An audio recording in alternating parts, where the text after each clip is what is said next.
Assalamualaikum warahmatullahi wabarakatuh.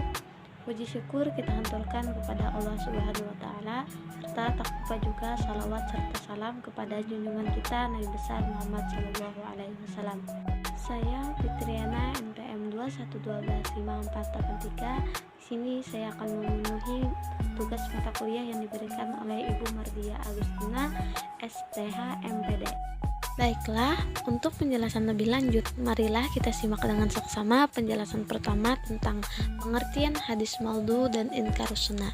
Pengertian hadis maudhu. Menurut bahasa, kata maudhu adalah isim maf'ul dan fi'il madhi wadhaha mudhari'nya idha yang mempunyai banyak arti sesuai menurut konteks dari kalimat itu sendiri. Sedangkan menurut istilah, hadis maudhu adalah sesuatu yang dinisbahkan kepada Rasulullah Shallallahu Alaihi Wasallam karena rekaan atau dusta tentang sesuatu yang tidak pernah beliau ucapkan, kerjakan atau takrirkan baik karena sengaja atau bukan. Selanjutnya, sejarah kemunculannya hadis maudhu. Sejarah timbulnya hadis maudhu, para pakar hadis telah berbeda pendapat tentang awal mulanya fungsi hadis maudhu. Ada yang menyatakan hadis maudhu sejak pada awal 10 Hijriah, sedangkan dalam kitab Ulum al-Hadis wa Mustahalahu menyatakan hadis maudhu itu lahir pada 41 Hijriah. Upaya pemalsuan hadis telah dimulai sejak masa Rasulullah masih hidup, baik pada masa Kibaru at-Tabi'in maupun pada masa Sigharu at-Tabi'in. Next, faktor penyebab kemunculannya hadis maudhu.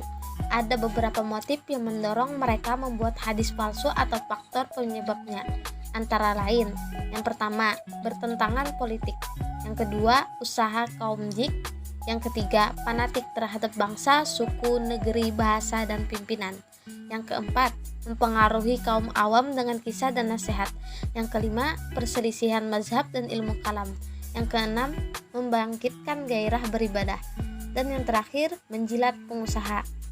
Ya, selanjutnya materi yang terakhir, yaitu hukum membuat dan meriwayatkan hadis maudhu. Para ulama Ahlus Sunnah wal Jamaah telah sepakat bahwa hukum membuat dan meriwayatkan hadis maudhu dengan sengaja adalah haram. Ada juga hukum mengamalkan hadis maudhu. Para ulama berpendapat hukum mengamalkan dan meriwayatkan hadis maudhu terbagi 3 pendapat, yaitu 3 pendapat tentang hukum mengamalkan dan meriwayatkan hadis maudhu. Pendapat yang pertama, hadis maudhu tidak boleh diamalkan secara mutlak, baik di dalam masalah hukum, akidah, tarhib, targhib, dan lainnya. Yang kedua, boleh mengamalkan hadis maudhu dalam bab tarhib dan targhib, namun tidak diamalkan dalam masalah akidah dan hukum. Dan yang terakhir, boleh mengamalkan hadis maudhu baik masalah fikih, akidah, dan selainnya. Demikianlah hasil presentasi dari saya terkait hadis maudhu dan inkarus sunnah.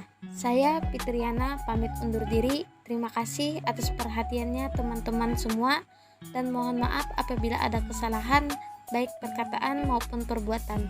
Akhirul kalam, wallahul muwaffiq ila aqwamit thoriq. Wassalamualaikum warahmatullahi wabarakatuh.